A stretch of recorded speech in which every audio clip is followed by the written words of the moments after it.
Udah pada selesai belum nih makannya? Udah salat. Udah Sempat check in hotel? Belum. Jadi tadi langsung dari airport langsung ke sini. Iya. Tangan deh.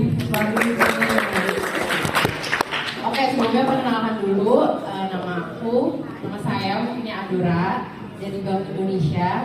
Latar belakang pendidikannya masih belum sekeren Padi bisa lolos bisnis yang udah S2 ke Inggris. Tapi alhamdulillah beberapa tahun yang lalu udah lulus sebagai lulusan terbaik di IPB Ekonomi Syariah.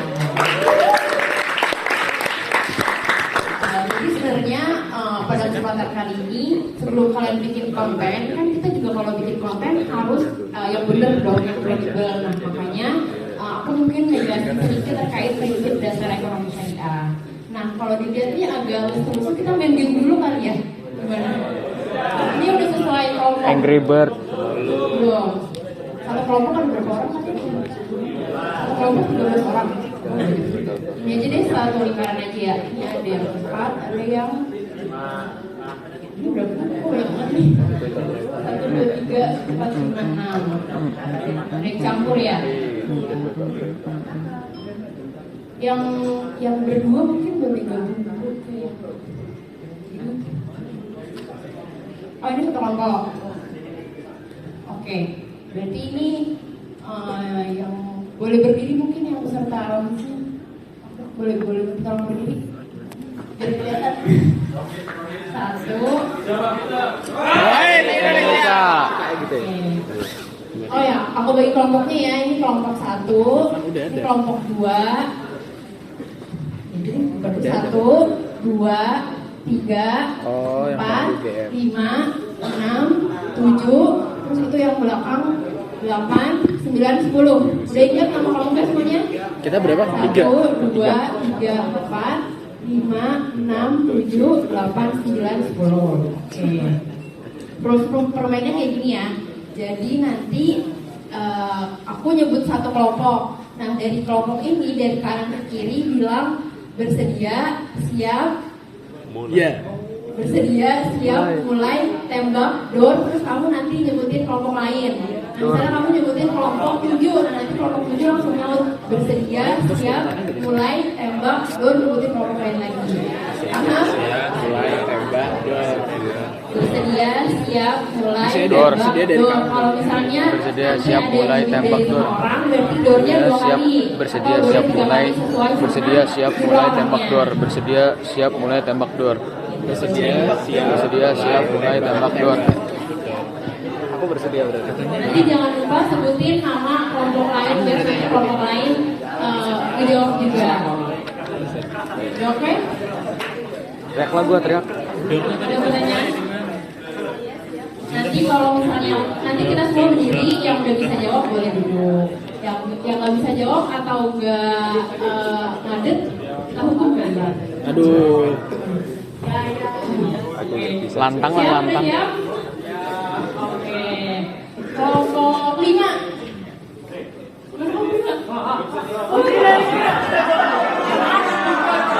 Day one. This. Belum siap. Tapi udah ngerti kan? Day one. Udah ngerti kan? Oke. Kita mulai ya. Semuanya fokus. Kelompok 3. Bersedia. Siap. Mulai. Tembak, door. 3. Tiga sendiri. Oke. Oke. Tadi percobaan.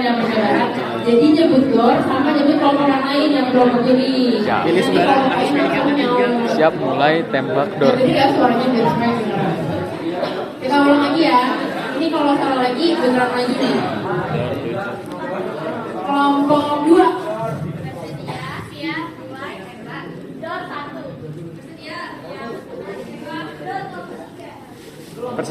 Bersedia. Siap. Mulai. Tembak, door. 5. Bukan udah boleh duduk. Kelompok 4. Doornya. Mulainya mana mainnya? Day one. Ini. Boleh maju.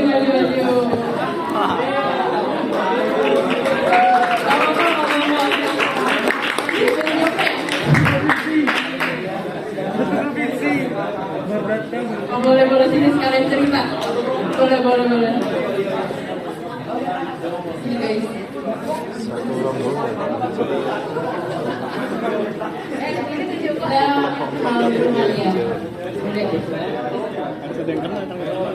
Assalamualaikum warahmatullahi wabarakatuh. Waalaikumsalam. Perkenalkan teman-teman, saya Rizky Abdul Kafi, biasa dipanggil Kafi. Saya berasal dari Provinsi Riau. Nama saya Abdul Bashir, saya juga berasal dari Provinsi Riau. Perkenalkan, nama saya Dias Ananefu dari Provinsi Riau.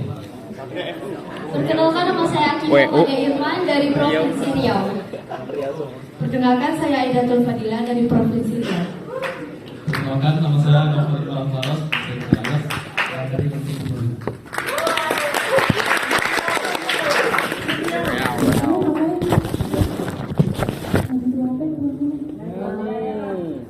Ini Riau.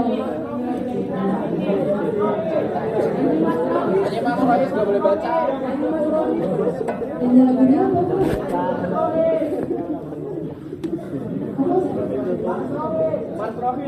Oh ya udah boleh Mas Rofis tapi Revi aja kali ya. Oh.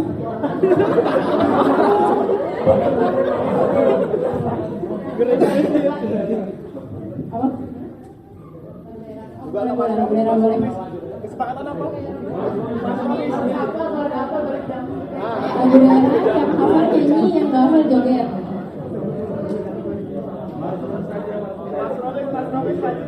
Oh Mas Rofis, oke boleh Mas Rofis.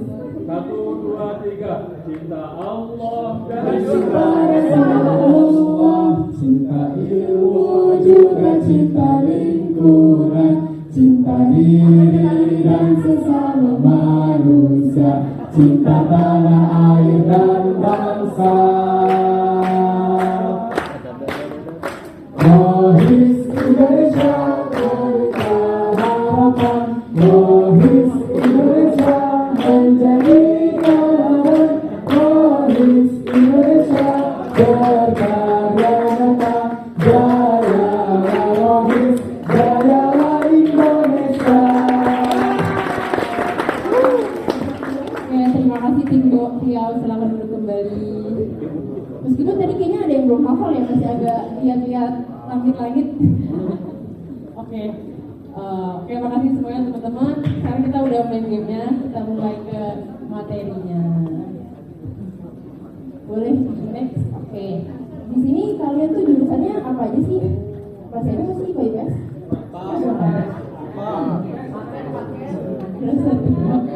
Tapi kalian belajar ini ekonomi gitu? Belajar. Ada yang belajar, ada yang enggak, tergantung paketnya ya. Ada yang mungkin berpendapat ilmu ekonomi itu apa sih? Anak ekonomi ada nggak? Nggak ada ya? Ini nggak ada IPS sekarang nih. Oke, jadi kalau misalnya jadi ada ilmu ekonomi dan di sini kita konteksnya ilmu ekonomi syariah. Kalau misalnya ilmu ekonomi itu lebih menekankan kepada keuntungan. Jadi sederhananya kayak misalnya aku punya 5.000, gimana caranya 5.000 ini aku lipat gandain nilainya jadi 100.000, entah itu nanti aku jualan misalnya atau aku pinjemin. Nah, ilmu ekonomi syariah, ilmu ekonomi biasa itu nggak menekankan terkait gimana caranya keuntungan, pokoknya yang penting untung aja. Nah, bedanya sama ilmu ekonomi syariah ini bukan cuman nekenin gimana caranya kita dapat untung, tapi di dalam prosesnya gimana juga kita bisa keuntungan ini tuh sesuai sama maqasid syariah, sesuai sama Imam Al-Ghazali. Jadi gak cuma dari 5.000 jadi 10.000, tapi juga gimana dalam prosesnya dari 5.000 jadi 10.000 ini kita gak boleh harus sesuai kaidahnya sama kaidah agama Islam. Imam Al-Ghazali sendiri ngejelasin kalau misalnya ada yang namanya maqasid syariah, di mana dalamnya itu ada hifz al-din. Jadi apapun transaksi yang kita punya itu harus sesuai sama ketentuan agama. Kayak contohnya Islam sendiri kan udah wahalallahu bai'a wa harrama riba, udah menghalalkan jual beli dan mengharamkan riba. Nah, berarti udah jelas tuh apapun jual belinya nggak boleh sama sekali ada riba di dalamnya. Terus yang kedua, menjaga jiwa. Jadi misalnya kita punya bisnis, nah bisnis kita tuh kalau misalnya kita punya tenaga kerja itu juga nggak boleh misalnya kita suruh kerja 12 jam sehari, 24 jam sehari, atau bahkan bisnis kita ini bisa ada potensi ngebunuh lingkungan atau misalnya bahkan ngebunuh orang lain. Nah, Islam ini sangat melarang keras terkait penjagaan jiwa ini. Terus yang ketiga itu ada penjagaan akal. Jadi penjagaan akal ini juga penting, khususnya kalau misalnya nanti kalian berbisnis, akal kita harus kita jaga biar keputusan bisnis yang kita ambil juga relevan kan. Makanya di Islam kenapa kita nggak boleh mabuk-mabukan, kenapa kita nggak boleh judi, karena kan dua hal itu bisa mengganggu akal. Terus yang keempat itu menjaga keturunan, bukan cuma terkait gimana cara kita punya keturunan, juga Al-Quran udah tentuin gimana caranya anak-anak kita tuh punya nasab yang jelas, karena emang ternyata ekonomi rumah tangga tuh sedikit banyak juga pasti akan berpengaruh pada ekonomi suatu negara. Jadi Islam udah ngatur semikro itu dalam ekonomi syariah. Terus yang kelima itu menjaga harta, bukan cuma hartanya dikip atau ditumpuk, tapi juga gimana caranya harta ini bebas dari hal-hal ribawi, hal-hal korupsi atau hal-hal haram lainnya. Makanya ekonomi syariah sendiri bukan cuma hasil akhirnya bukan cuma keuntungan, tapi kita lihat ada yang namanya falah. Mungkin tadi kalian juga baca di soal pretest, di mana falah ini fondasinya keadilan, keseimbangan sama kemaslahatan. Jadi nggak cuma untung 10.000, untung 100.000 atau bahkan untung 1 miliar sekalipun, kalau misalnya falahnya ini nggak terpenuhi, berarti ya nggak sesuai sama dalam ekonomi syariah. Next, nah di sini ada prinsip dasar ekonomi syariah atau hukum dasar. Ada yang bisa baca? Ada yang bisa baca? Oke. Ada?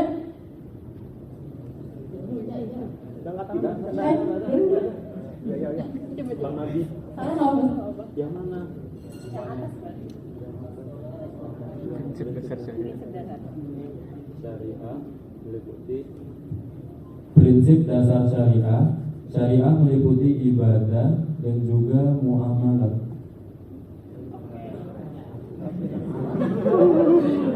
Oke, makasih banyak. Nice info. Jadi di sini ada hukum dasar syariah. Jadi syariah itu dibagi dua. Sebenarnya ada tiga sih, satu lagi akidah. Cuma di sini karena konteksnya kita ekonomi syariah langsung ke ibadah sama muamalah. Jadi hukum asal ibadah itu al-usulu fil ibadah al-hazar. Jadi hukum asal ibadah itu terlarang. Jadi kita boleh apa enggak ibadah kalau sesuai hukum ini? Boleh apa enggak?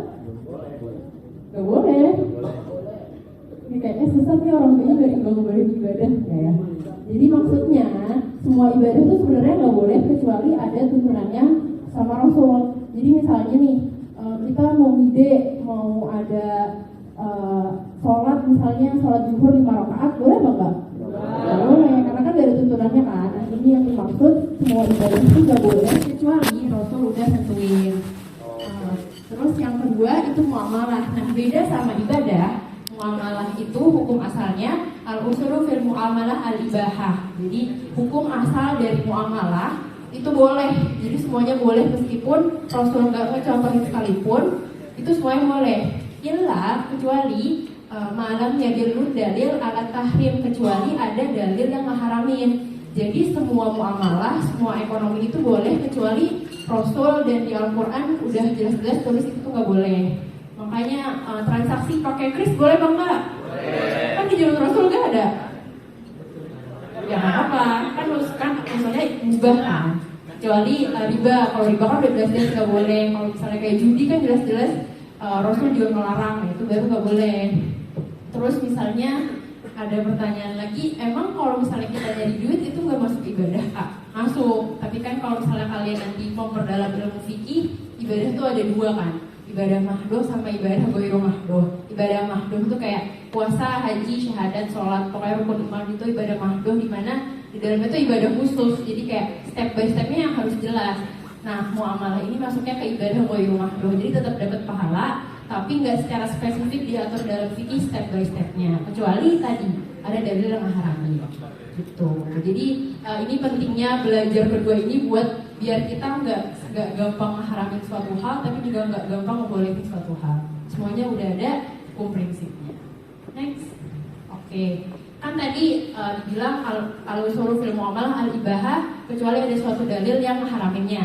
Nah, sebenarnya apa aja sih yang udah diharamin dalam Al-Quran dan udah jelas nggak ada lagi perdebatan.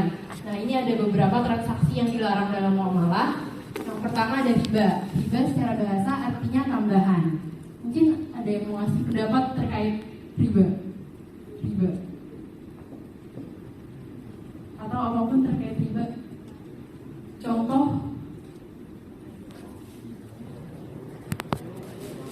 Kepala Rohis mana tadi? Presiden. Berdiri atau duduk? Berdiri boleh. Biar pada kenal. Udah kenal semua ya? Oh. Ya, izin mungkin sedikit memberikan pendapat tentang apa itu riba. Jadi pada dasarnya riba itu adalah tambahan. Nah, tapi tambahannya itu adalah apa yang kita uangkan. Misal ketika kita menyimpan uang di bank, maka setelah jangka waktu tertentu, maka kita kalau di bank konvensional kita akan mendapat tambahan atau istilahnya bunga gitu.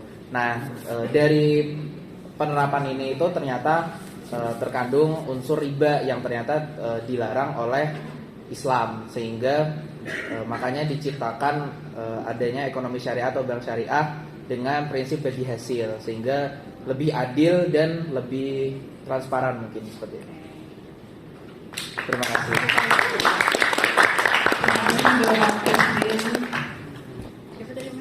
Ridan. Oh, Ridan. Terima kasih, Ridan. Oke, benar banget. Jadi riba itu tambahan. Jadi nggak semata-mata semua tambahan itu riba. Tapi gimana? Tapi riba itu kalau misalnya tambahan diambil dari harta secara batil. Jadi misalnya aku punya uang 100.000.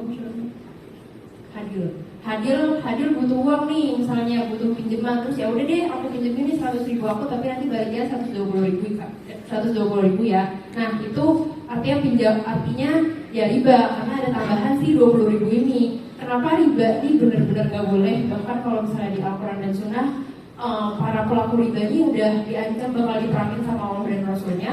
Karena ternyata kalau misalnya kita lihat dampaknya secara ekonomi, kalau misalnya kalian pernah dengar penurunan daya beli masyarakat, kayak waktu zaman TK aku beli somai 5.000, sekarang kalau 5.000 cuma dapat 3, jadi aku harus beli 10.000. Nah, itu salah satu dampak kenapa harga somai kita naik, juga salah satunya di karena riba ini, karena kan jadi masuk tambahan di sini itu tambahan, tapi nggak ada nilainya. Jadi beda sama kalau misalnya kita jual beli, misalnya aku beli donat, terus Ica bikin donatnya kan, nah Ica ini kan mengubah donat dari tepung jadi donat, terus aku beli, makanya aku dapat nilai tambah dari perubahan dari tepung ke donat ini kan, jadi ada nilai tambah di situ. Tapi kalau misalnya kayak pinjam tadi, itu kayak aku ya pinjam aja, nggak ada pertukaran nilai, nggak ada uang aku pun nilainya tetap 10.000 meskipun aku pinjemin kan. Jadi nah di sini kenapa riba itu benar-benar nggak boleh, karena dampaknya tuh signifikan banget di ekonomi dan bisa menghambat dari sektor real juga. Terus yang kedua itu ada maisir. Maisir artinya judi atau gambling. Jadi kalau misalnya di kehidupan kalian sehari-hari juga mungkin kalian hati-hati kalau bikin event, misalnya kalian bikin lombanya ada biasanya ada uang pendaftaran. Nah, tapi masalahnya uang pendaftaran ini nanti kalian pakai buat hadiah. Nah, itu hati-hati juga karena bisa jadi masuk ke dalam judi. Jadi judi itu ada 4 syaratnya, ada yang bertaruh, ada yang dipertaruhin, ada yang menang sama ada yang kalah. Kalau misalnya kalian bikin lomba terus kayak uangnya dari uang pendaftaran kan itu berarti ada yang bertaruh kan. Terus nanti pas lomba ada yang menang, ada yang kalah, yang menang yang kalah ini kan nanti dapat hadiah nih. Tapi masalahnya hadiahnya ini dari uang pendaftaran kalian. Nah, itu juga yang harus hati-hati banget. Jadi sebenarnya ekonomi syariah itu jauh lebih dekat dari yang kalian pikirkan. Terus yang ketiga itu ada boror atau ketidakpastian. Jadi kalau misalnya kita beli suatu barang tapi kita ini nggak tahu nih secara spesifik barangnya apa, bentuknya kayak gimana, warnanya kayak apa. Contoh salah satu yang lagi viral, ada yang tahu?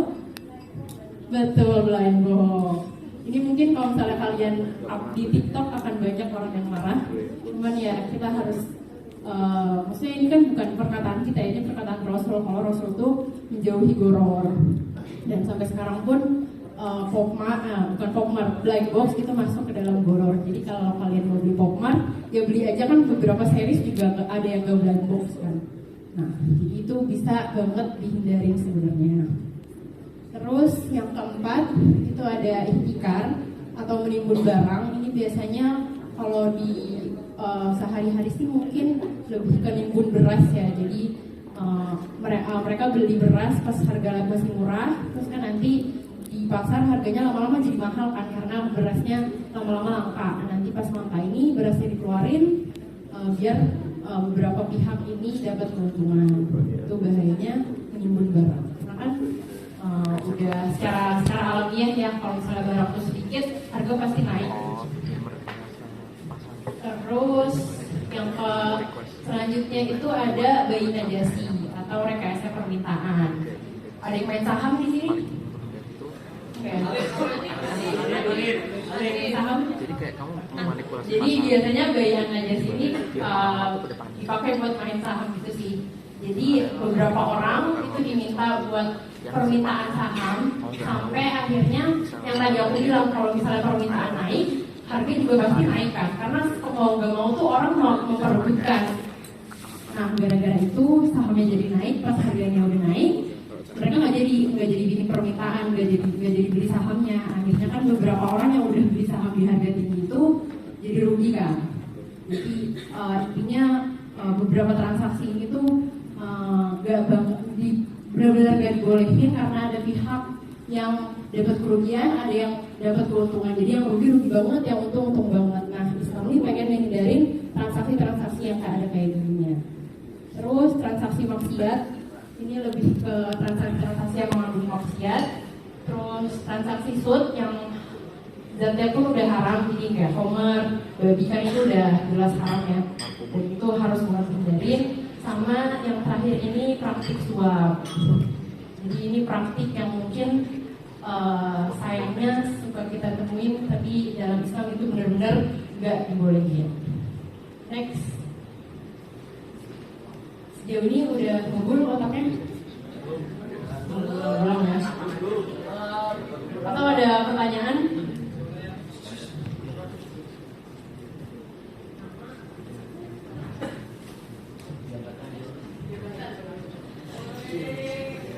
Assalamualaikum warahmatullahi wabarakatuh.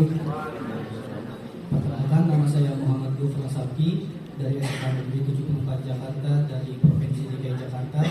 Izin bertanya Kak, kan seperti yang kita ketahui bahwa salah satu transaksi yang dilarang dalam muamalah kan ada riba. Nah, pertanyaan saya itu sejauh mana nih Bank Indonesia khususnya Departemen Ekonomi Syariah dalam mengatasi atau menghadapi permasalahan masyarakat Indonesia khususnya yang terjerat pinjaman online kan. Nah, itu kan pinjaman online itu kan sebagai lawannya dari ekonomi syariah. Jadi sejauh mana Bank Indonesia telah mengatasi atau menghadapi hal tersebut? Terima kasih banyak Gufron. Jabatannya? Baru Jakarta. Oke, makasih banyak pertanyaannya. Jadi sebenarnya mandat terkait dengan mandat BI dalam ekonomi syariah. Jadi kalau misalnya penanganan pinjol itu sebenarnya berangkatnya dari sini dulu. Jadi sebenarnya tugas BI itu apa sih? Kalau misalnya kita analogiin sebagai sebuah hutang, BI ini ngejaga hutannya. Jadi gimana caranya hutannya ini nggak ditebang, atau yang kayak kalau misalnya ada kebakarannya nggak nyebar ke sehutan, atau kondisi tanahnya gimana, kondisi udaranya gimana, pokoknya ekosistem gimana caranya si hutan ini bakal terus tumbuh. Nah, yang menjagain hutan satu persatu itu ada yang namanya OJK, Otoritas Jasa Keuangan. Pernah dengar dong pasti ya. Nah, OJK ini sebenarnya yang lebih concern ke arah pinjol. Jadi nanti mereka yang bakalan satu-satu ngecek dari sisi perbankan atau dari sisi konsumen, yang ngelakuin perlindungan konsumen juga buat mencegah si pinjol ini gitu sih. Tapi dari Bank Indonesia sendiri juga ada mandat terkait ekonomi keberlanjutan, di mana nanti Bank Indonesia Manusia kayak sekarang nih, kayak BI ngadain TOT, itu juga salah satunya masuk ke sosialisasi itu sendiri. Jadi kalau misalnya untuk pinjaman online sendiri sebenarnya lebih ke OJK, cuman BI lebih ke literasi keuangannya gitu sih. Betul. Cuma nanti lebih detail peraturan terkait pinjaman online-nya nanti lebih ke OJK itu sih. Thank you, Prof. Ada lagi? Catatan.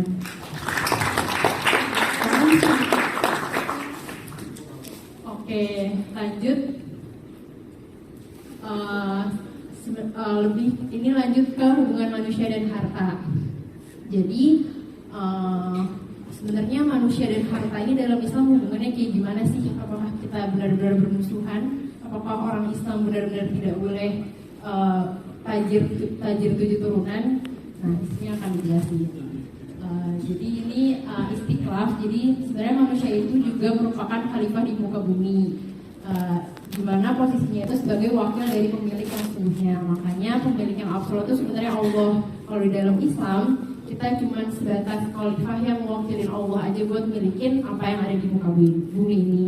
Jadi semua kepemilikan itu boleh, kita boleh kaya, kita boleh punya dunia dan seisinya, tapi kita harus paham kalau misalnya yang kita punya itu juga bukan absolut punya kita, tapi punya Allah yang kita jaga. Terus yang kedua hub al-mal. Jadi mal itu kalau bahasa Arab itu artinya condong. Kenapa harta itu bahasa Arabnya mal? Karena manusia selalu condong kepada harta. Jadi ya insting manusia aja sebenarnya yang suka kekayaan, suka nginep di hotel, suka makan enak, itu emang insting manusia. Tapi kita balik lagi, gak semua insting manusia kan diciptakan buat kita mewajarkan. Beberapa emang diciptain Allah biar kita lebih aware dan sebagai ujian buat kita. Tuh. Terus yang ketiga itu ada al-wasilah.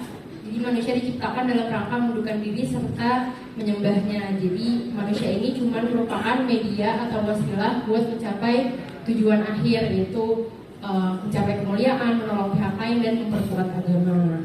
Sama yang keempat, al-mas'uliyah atau pemimpin.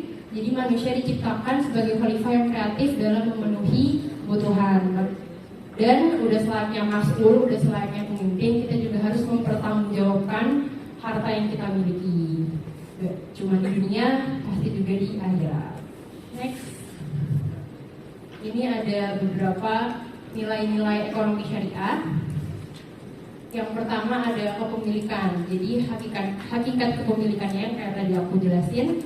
Kalau misalnya manusia ini emang cuma pengolah sumber daya yang disediain sama Allah Subhanahu wa taala. Pemilik absolutnya tetap Allah. Kalau misalnya tiba-tiba Allah minta ya dikasih. Kalau Allah nyuruh zakat ya zakat. Karena kan emang bukan kita sebenarnya pemiliknya. Yang kedua itu berusaha dan berkeadilan. Jadi perintah untuk berusaha dan memanfaatkan sumber daya yang tersedia. Jadi kalau misalnya di ilmu ekonomi kan sumber daya yang terbatas untuk mencapai keuntungan yang sebanyak-banyaknya. Di Islam juga memanfaatkan sumber daya yang tersedia tapi dengan cara yang memanusiakan manusia. Terus dampak dari kecintaan manusia terhadap harta, kalau misalnya kita gak bisa dipungkirin, kalau misalnya kita tuh suka banget sama harta, dan dampaknya di sini ada dua. Yang pertama, kita jadi mengakui kalau harta itu harta absolut kita. Misalnya kita punya mobil, ini mobil aku, ini rumah aku, hasil dari payah aku kerja dari pagi sampai malam misalnya. Ya mau nggak mau hal itu, kalau misalnya kita udah benar-benar cinta sama harta kita, ya hal-hal kayak gitu mungkin agak sering kita dengar ya. Sama yang kedua itu penimbunan atau penumpukan harta kekayaan yang berlebihan. Nah, gimana caranya biar kita nggak mencapai kedua hal ini? Itu bisa dikendalikan dengan yang pertama, itu mendorong perniagaan. Jadi jangan sampai harta yang kita miliki itu numpuk, nggak dipakai, nggak di apa-apa, cuma kayak dilihatin doang, buat dipakai flexing doang. Itu sangat tidak diwajarkan ya dalam ekonomi syariah. Sama yang kedua, mendorong partisipasi sosial atau ziswaf. Terus nilai ketiga itu kerjasama dalam kebaikan. Jadi kegiatan ekonomi berdasarkan kerjasama dengan tolong-menolong dalam kebaikan dan berkeadilan. Ekonomi juga harus dilakukan secara berjamaah. Kalian kalau jual beli kan nggak mungkin jual beli sendiri kan. harus ada yang beli, harus ada yang jual. Jadi makanya ekonomi itu juga harus dilakukan secara berjamaah, apalagi ekonomi syariah. Kita mau mencegah riba juga nggak bisa sendirian, harus bareng-bareng. Terus yang keempat itu pertumbuhan yang seimbang. Jadi pertumbuhan ekonomi yang sejalan dengan tujuan keberadaan manusia untuk memberikan manfaat yang sebanyak-banyaknya. Jaga keseimbangan kesejahteraan material, spiritual, dan kelestarian alam. Next.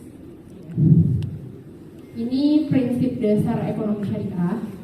Jadi di ekonomi syariah itu udah disiapin sama Allah dan Rasulnya. Itu beberapa instrumen yang bisa kita pakai buat mengendalikan si ekonomi. Yang pertama ada zakat. Jadi nanti zakat ini fungsinya buat pengendalian harta biar ngalir secara produktif. Yang kedua itu zakat ini juga berfungsi sebagai distribusi pendapatan buat menjamin inklusivitas seluruh masyarakat. Terus yang ketiga itu nggak boleh riba, no riba. Jadi kita optimalisasi bisnis dan berbagai risiko. Terus yang keempat itu no maisir. No maisir itu tadi yang blind box tadi. Itu gue salah. No maisir, jadi gimana caranya transaksinya nggak boleh ada spekulasi dan nggak produktif.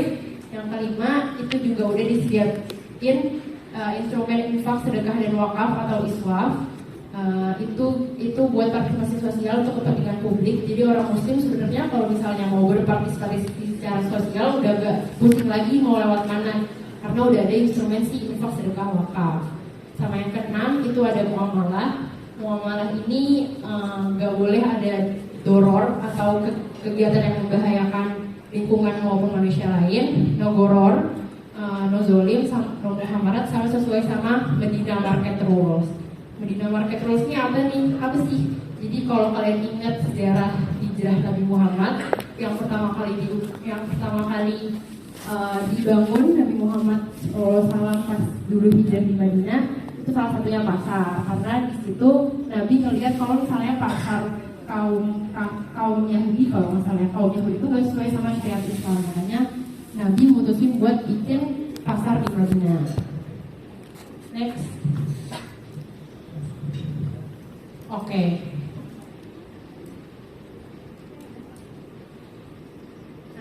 Oke, konsep dari aliran harta. Jadi kalau di Islam harta tuh kayak air, harus terus mengalir. Kalau misalnya hartanya mengendap, gimana cara bersihinnya? Tahu? Zakat, betul. Cara ngebersihin harta pakai zakat. Itu pentingnya kita terus berzakat, terus bersedekah buat ngebersihin hal-hal yang mungkin bisa jadi kita nggak tahu itu tuh kotor. Makanya harus rutin apapun yang terjadi, zakat, infak, sedekah nggak boleh putus. Nah, ini ada konsep aliran hartanya. Jadi misalnya kita punya harta, terus hartanya kan pasti nanti dipakai buat konsumsi kan. Nah, nanti ujung-ujungnya si konsumsi ini juga bakalan berdampak sama pertumbuhan perekonomian. Pertumbuhan perekonomian nanti berdampak ke penghasilan harta juga kan. Nanti ekonomi juga bakalan yang ngasih lapangan kerja ke masyarakat. Jadi nanti dampaknya juga balik lagi ke masyarakat. Zakat juga membantu dalam pertumbuhan ekonomi yang jadi hartanya bakalan terus mengalir. Dan semua harta kan nggak cuma kita konsumsi, nggak cuma kita investasikan kan. Maksudnya nggak cuma kita konsumsi, tapi ada juga yang kita investasiin. Nah, itu juga nanti bakal berpengaruh ke pertumbuhan ekonomi. Beda kalau misalnya kita pakai buat riba atau judi. Nah, riba atau judi kan nggak ada, yang tadi aku bilang nggak ada pertukaran nilai nih, nggak ada nilai yang kita tukar, nggak ada nggak ada konsumsi, nggak ada barang atau jasa yang kita pertukarkan kan. Kayak purely kita tukar uang aja kalau riba tuh. Nah, itu nanti yang bakalan bikin harta ngendep dan nggak berdampak ketika ekonomi sama sekali. Next. Nah, ini ada jenis akad. Jadi akad itu ada dua. Kalau misalnya kalian ke bank syariah, ada beberapa orang tuh sensitif banget terkait akad, kayak ini akadnya apa ya. Nah, kenapa orang-orang kayak gitu?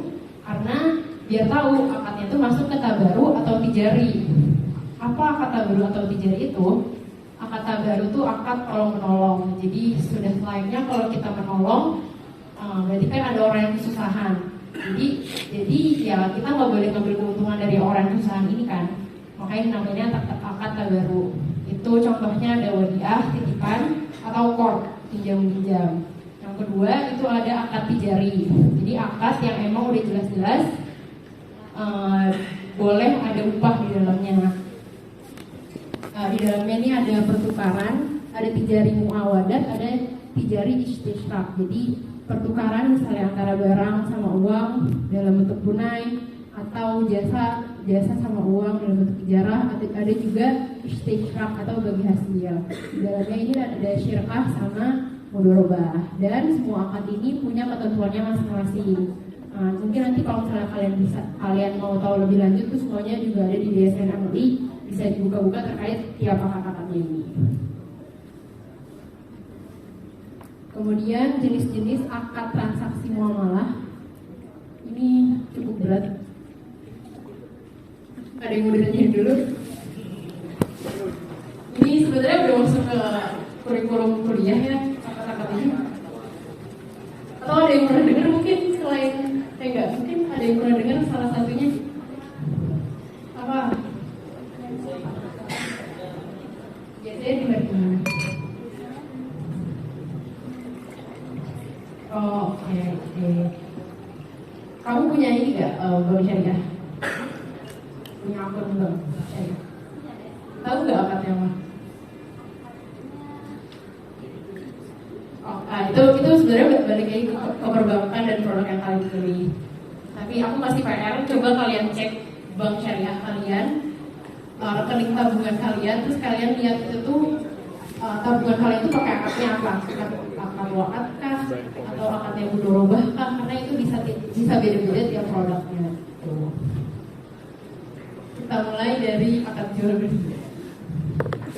Mungkin biasa aja, nggak usah gemuk gitu.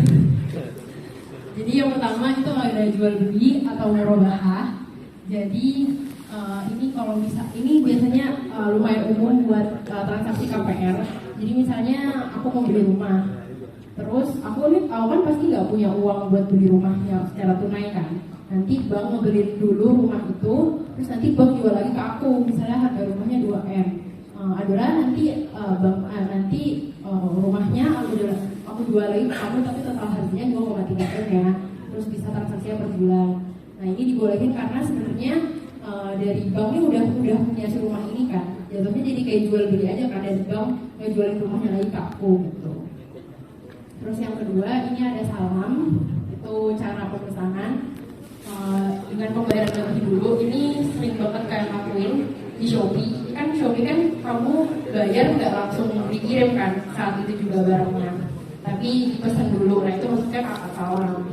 Terus yang ketiga itu istisna, itu PO. Jadi pas kalian pesan itu barangnya belum ada, nanti pas kalian udah pesan baru nanti barangnya dikirim ke barangnya dibuat terus dikirim ke kalian.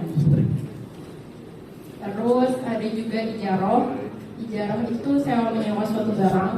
Literally kayak kalian nyewa motor, nanti mungkin dipakai nyewa sepeda, itu akan ijarah. Terus yang kedua ini ada ijarah mutahiyah bitamlik. Jadi kalau misalnya ijarah itu cuma nyewa, kalau ijarah mutahiyah bitamlik selesai nyewa barangnya buat kalian, karena kan ijarah mutahiyah bitamlik. Tapi biasanya ini akadnya buat akad rumah atau misalnya barang-barangnya juga bisa sih. Ijarah mutahiyah bitamlik. Jadi misalnya aku nyewa rumah, harga rumahnya misalnya 1M, misalnya aku per bulan bayar aku nyewa rumah, nanti setelah setahun aku janji sama orang yang punya rumahnya ini buat memberikan rumahnya jadi punya aku. Cuma kan biasanya sewa per bulannya jadi lebih mahal kan kalau ijarah mutahiyah bitamlik ini. Terus ada pertanyaan dulu? Oke, cukup ya. Ada juga akad kerjasama. Jadi akad kerjasama ini yang pertama ada mudharabah. Kalau mudharabah itu contohnya ini, kamu namanya siapa? Zaidan Faris sama Ibnu. Zaidan, Faris sama Ibnu mau bikin bisnis. Terus Zaidan punya uangnya, Faris sama Ibnu gak punya uangnya. Nah, Zaidan ngasih uang ke Faris sama Ibnu, nanti Faris sama Ibnu yang ngerjain, itu mudharabah. Nah, kalau Parlay lah. misalnya gimana? Faris, Ibnu sama Zaid sama-sama punya uang, sama-sama punya tenaga, gitu. Tapi biar seru aja, biar berbagi resiko, mereka bikin bisnis bareng-bareng. Tapi semua uang sama semua tenaga ini semuanya sama. Nah, itu namanya musyarakah. Nanti juga detailnya nanti bakalan ngaruh ke resiko dari bisnis itu sendiri kalau misalnya kerjasama. Terus juga ada akad wakalah, jadi pemberian kuasa suatu pihak untuk melakukan perbuatan hukum tertentu. Jadi yang kayak mewakilin aja gitu sih. Terus ada juga akad kebajikan. Ini udah masuk ke tadi akadnya tabaruk yang tadi kita bahas. Kalau yang sisanya tadi itu akad tijari, ini udah masuk ke akad tabaruk. Yang pertama ada juga bank ngasih hadiah, ngasih hadiah biasa aja sih. Yang kedua ada qor, pinjam. Yang ketiga ada wakaf, ngasih wakaf. Sama yang keempat ada wadiah, titipin suatu barang. Nah biasanya kalau akad-akad perbankan kalian mungkin kalau misalnya yang nggak ada admin itu biasanya wadiah gitu, kayak simply kalian ditipin doang. Cuman bisa dicek lagi perbankan kalian ngambilnya kemarin apa gitu. Terus ada juga akad jaminan, apalah akad antar pihak menjamin dan pihak terjamin untuk menjamin kewajiban pihak terjamin pada pihak ketiga. Artinya kayak kalian minjemin suatu hal, jaminannya rumah atau kayak jaminannya motor kayak gitu. Terus yang kedua ada rahel, transaksi gadai. Tuh, nah ada pertanyaan sampai di sini? Gufron.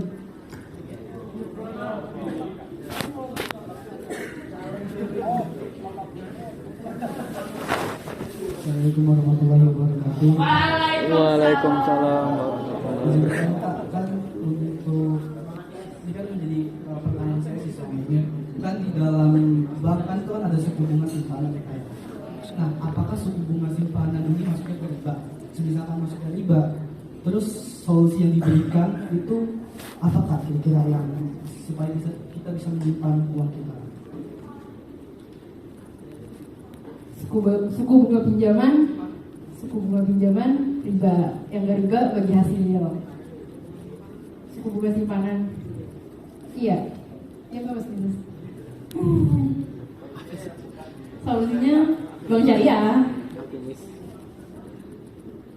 Iya. Kalau yang gak riba ya bagi hasil. Itu sih sebenarnya simply as that. Jadi ya sebenarnya hal-hal maksudnya kalau udah ada bunga, suku bunga ya itu udah jelas riba, kecuali nanti namanya ada bagi hasil atau yang kayak udah jelas itu tuh dari BPRS atau dari perbankan syariah. Nah, itu kan udah jelas di perbankan syariah kan nanti kalian nemuin ada yang namanya DSN MUI kan, gimana DPS. Jadi Dewan Pengawas Syariah ini yang bakal nentuin apakah suatu bank syariah itu benar-benar syariah atau enggak.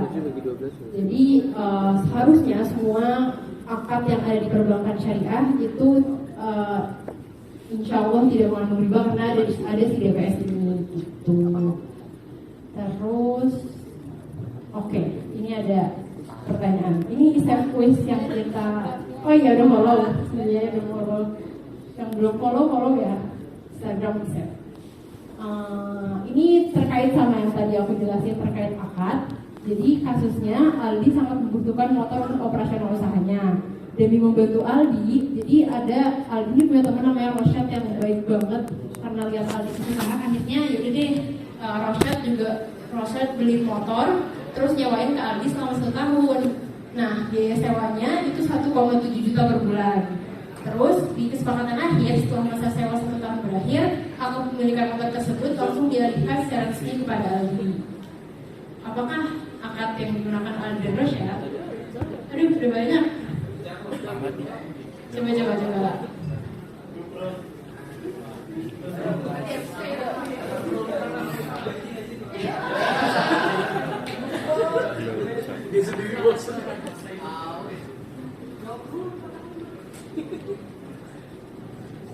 Ini menjawab Kak.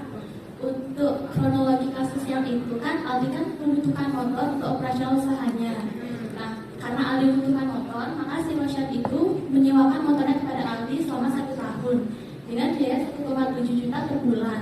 Di mana setelah setahun itu berakhir, kepemilikan motor akan dialihkan kepada si Aldi dari si Rosyad, kan gitu. Berarti kan itu diberikan atau istilahnya hibah ya Kak ya. Jadi itu termasuk ke bagian IMBT Kak, Ijarah Muntahiyah Bitamlik. Jadi selama menyewa itu akan diakhiri dengan pemindahan kepemilikan objek akad melalui akad jual beli atau hibah telah berakhirnya masa sewa. Bener gak? Makanya follow Isef ya, ini followers Isef nih makanya tahu akadnya apa. Oke, jadi bener ya, ini Ijarah Muntahiyah Bitamlik, dimana pas awal nih emang si Aldi ini akadnya nyewa aja ke Rosyad, nyewa motornya. Cuma nanti karena di awal tuh udah sepakat kalau misalnya di akhir penyewaan tuh motornya bakal dijadiin punya Aldi, makanya ini masuknya ke Ijarah Muntahiyah Bitamlik gitu. Oke, mungkin itu terkait materi pada sore hari ini. Ada yang mau bertanya atau ada yang mau? Aduh. Izin bertanya Kak, tadi saya mau bertanya di bagian riba yang di bagian awal itu. Kan riba itu adalah pengambilan tambahan dari harta pokok atau modal secara batil. Nah tadi contoh dari kakak itu kan tentang uang saja. Nah apakah riba itu hanya ada dalam bentuk uang atau mungkin riba itu bisa ada dalam hal lain? Nah terus tadi juga ada pertanyaan dari teman saya, ketika kita menabung di bank dan kita mendapatkan tambahan dari tabungan kita itu kan biasanya bunga gitu, itu apakah juga termasuk ke riba walaupun itu menentukan? Terima kasih Kak. Adalah riba Terima mah. kasih pertanyaannya. Apakah riba hanya dalam bentuk uang? Tidak.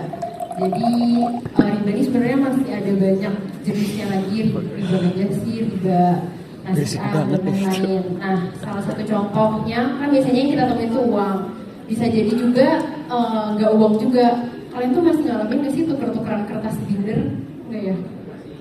Enggak. Nah, sekarang kayaknya tuker-tukerannya tuker-tukeran medum gitu deh. Nah, misalnya aku punya slime, aku punya slime 1. Nah, Ica punya slime, aku punya slime 5 misalnya. Ica juga punya slime 5. Nah, aku ini punya 1 slime yang rare banget. Jadi kayak Ica, aku mau nukerin 1 slime ini, 1 slime rare ini ke kamu, tapi 5 slime kamu buat aku ya. Nah, itu tuh maksudnya riba, karena kan sebenarnya sama-sama slime dan tapi ada perbedaan jumlah itu, kecuali kalau misalnya ya udah deh 1 slime rare aku tukar sama 1 slime kamu yang mana aja, itu kan sama kan jumlahnya, ya itu gak apa-apa. Cuman kalau misalnya udah ada perbedaan jumlah ini udah masuk ke dalam riba, itu juga hati-hati. Karena ternyata aku juga udah melakukan riba dari sejak aku TK, dan pertukaran binder itu ya. Misalnya dulu itu ada nggak relate ya. Riba stick. Harvest, jadi kayak kalau aku mau harvest, tukernya sama 2 binder biasa. Sekarang pakainya Nido atau Slan kayaknya. Itu, jadi riba tuh nggak cuma sebatas uang. Nanti mungkin bisa kalian lihat-lihat lagi jenis-jenis riba karena itu ada banyak banget. Dan mungkin ya setiap harinya aku belajar ekonomi syariah, aku juga kadang shock sendiri kayak hal sekecil itu sebenarnya kadang nggak boleh, atau kayak aku ternyata kurang hati-hati selama ini bertransaksi gitu. Pertanyaan kedua tadi terkait akad di bank ya, apakah semuanya wadiah? Enggak juga. Jadi balik lagi ke banknya sendiri, itu pakai, kadang juga mereka pakainya akan berubah. Kalau misalnya di bank syariah tuh kadang ada juga yang tiap bulan tiba-tiba kalian dapat masuk apa meskipun bank syariah, tiba-tiba ada yang masuk aja misalnya dikit kayak 1 perak atau 2 perak gitu. Nah, apakah itu riba? Kalau misalnya akadnya mudharabah, ya nggak apa-apa, karena kan balik lagi mudharabah itu nanti masuknya ke akad tijari kan, dimana kalian boleh banget dapat upah. Jadi kalau misalnya nih kalian akadnya mudharabah, ya berarti yang kalian misalnya kalian masukin 100.000 itu berarti nanti diputerin lagi tuh sama perbankannya gitu. Nah, tapi biasanya kalau misalnya akad tabungan kalian tuh mudharabah, itu biaya akunnya jauh lebih tinggi, karena kan nanti ada pembagian risiko di sana kan. Gitu. Oke, terima kasih juga. Ada lagi? Atau yang mau bercerita? Aku siap mendengar cerita.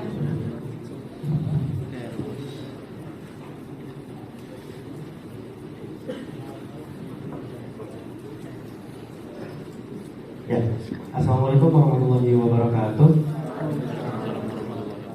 Perkenalkan, pertama-tama nama saya Averos Nafi, ya dari Averos Nafi, panggil aja Averos. Iya. Nah, ada beberapa pertanyaan kan sebenarnya ada dua yang mau saya tanyain dari ada penjelasan yang tadi, gitu kan ya. Kan mungkin bagi kita itu udah dimengerti, tapi bagi orang di luar sana belum tentu dimengerti. Nah, di Indonesia itu banyak label-label syariah. Nah, itu kira-kira bagaimana kita batasin cara mengetahui itu syariahnya itu benar-benar syariah dengan adanya di Bank Indonesia ini, dan fatwa apa atau kajian apa yang harus kita dalami kalau kita pengen tahu itu benar-benar syariah atau enggak gitu. Terima kasih. Terima kasih banyak pertanyaannya, Feros. Sekarang, oke. Jadi gimana caranya kita tahu suatu hal itu benar-benar syariah atau enggak? Sebenarnya semua hal tuh apalagi di Indonesia tuh kalau bicara tentang hal haram tuh udah banyak banget. Jadi bisa kalian cek. Salah satunya sih sebenarnya yang paling pasti fatwa DSN MUI. Itu biasanya dari DSN itu udah detail mana yang boleh, mana yang enggak, akad yang boleh atau akad yang enggak. Nah, tapi mungkin beberapa misalnya yang kayak lain books, setahu aku belum ada fatwa yang mengharamkan sih. MUI itu kalau nggak salah cuma mengharamkannya terkait mesin capit. Kayaknya aku pernah baca salah satu fatwanya, tapi mungkin bisa dicek lagi ya terkait fatwa itu. Biasanya sih kalau aku sendiri, aku tanya langsung ke ahlinya sih, kayak kalau di ekonomi syariah ada dosen atau misalnya kayak ustadzah yang memang ngerti secara detail terkait muamalah ini, langsung aku tanyain langsung ke ahlinya atau ke ulama-ulama juga bisa. Jadi dalam mengidentifikasi suatu hal halal atau haram itu panjang banget, gak sesimpel itu. Jadi kita juga harus take time buat mempelajarinya satu-satu. Mungkin itu sih Feros. Oke, satu kan sini. Oh iya, oke. Guys, ada lagi pertanyaan? Oke. Ada pertanyaan lagi Kak, kan kita sekarang lagi di acara trainer of training dan kata Indonesia. Nah kan di awal prepare itu kan kita ada dikasih soal tujuan ekonomi, salah satunya adalah salah, yang berarti dia kesejahteraan untuk keseluruhan gitu. Jadi itu bukan hanya untuk masyarakat lingkungan saja. Nah di ekosistem kayak di media sosial kayak kita di konten kreator saat ini sangat disisir oleh algoritma, karena kita itu akan menuntut maksimal viewers dan engagement kan itu aja. Hal ini sering memicu sebuah konten dari indra itu tuh bersifat dorong, tidak jelaskan atau ada manipulasi informasi sebenarnya. Nah pertanyaannya adalah gimana pandangan ekonomi syariah terhadap algoritma di media sosial. Terima kasih.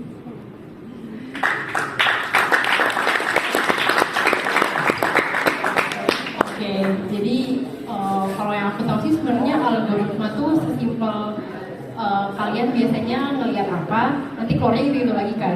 Dan sebenarnya selera orang Indonesia ini kan ketebak, kayak konten-konten yang viral ya konten-konten flexing atau yang kayak konten-konten julid, berita perselingkuhan itu udah pasti viral. Dan sebenarnya itu juga salah satu yang jadi tantangan buat kita sih, gimana caranya kita bisa naikin engagement tapi juga tetap dalam bener gitu, jadi konten yang kita share juga bener. Nah ini mungkin lebih tepat kalau kamu tanyainnya besok kali ya, para konten kreator, karena kan kalau aku pribadi aku hanya berkonten untuk diri sendiri ya. Nah nanti insya Allah bakal ada konten kreator yang bakal nemenin kalian buat dijelasin secara detail terkait algoritma dan engagement. Oke, makasih pertanyaannya. Ada lagi? Mungkin cukup ya terkait hal ini. Makasih banyak teman-teman semuanya. Next, aku mau sebelumnya. Nah ini, jadi kalau misalnya kalian ngerasa ini kayaknya yang dijelasin kayak orang aku udah ngerti semua nih, atau yang kayak tertantang untuk mempelajari lebih lanjut, BI juga udah punya wadahnya. Jadi kita punya Olimpiade Ekonomi Syariah Nasional. Nah di sini nanti kalian dari berbagai belahan di Indonesia itu cerdas cermat, sama kalau misalnya tahap pertamanya sih cuma kayak tes tulis doang gitu. Mungkin kalian kepo atau yang kayak cobain aja, siapa tahu beruntung itu kita punya ada Olimpiade Ekonomi Syariah. Insya Allah di akhir pendaftaran di 30 Juni nanti itu kita buka kawasan Timur Indonesia. Nah, Sumatera kemarin udah lewat, mohon maaf warga Robe Sumatera. Ini kita masuk ke kawasan Timur Indonesia. Ada yang masuk berarti Sulawesi, Kalimantan. Ada masih orang Sulawesi sih? Oh ada ya, Sulawesi, Kalimantan. Nah, bisa masuk ke daftar langsung ke Olimpiade Ekonomi Syariah Nasional ini. Itu apa?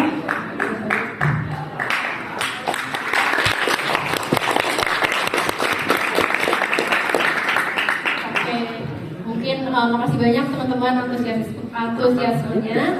Jangan lupa daftar Olimpiade Ekonomi Syariah buat yang di kawasan KTI. Pendaftarannya terakhir tanggal 30 Juni ini. Jadi kalian kalau mau daftar langsung aja malam ini ya. Oke Kak.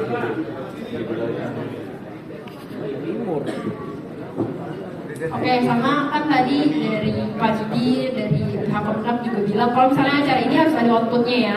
Seperti biasa. Nah, challenge sebagai para konten kreator muda, kita akan men-challenge kalian buat bikin suatu gebrakan. Jadi kita ada challenge buat video 90 detik aja, seperti video-video reels dan TikTok pada umumnya. Detailnya ini sama jangan lupa nanti pakai hashtag SAFE, Sahabat Teroris Indonesia, kebaikan untuk semua, sama tag Sahabat Teroris Indonesia dan Direktorat PAI. Jangan lupa juga, jangan cuma di tag, di follow juga akun SAFE.id. Sama nanti juga masukin logo-logo yang contohnya kayak gini. Dulu tugasnya di hari Rabu jam 5 dan ini berkelompok kok, jadi silahkan kalian berkontensinya di seluruh video lagi. Tapi pulangnya jangan malu. Oke, mungkin itu terkait dari aku. Oke, dari aku itu kurang lebih mohon maaf. Assalamualaikum warahmatullahi wabarakatuh. Waalaikumsalam. Nanti lagi nih.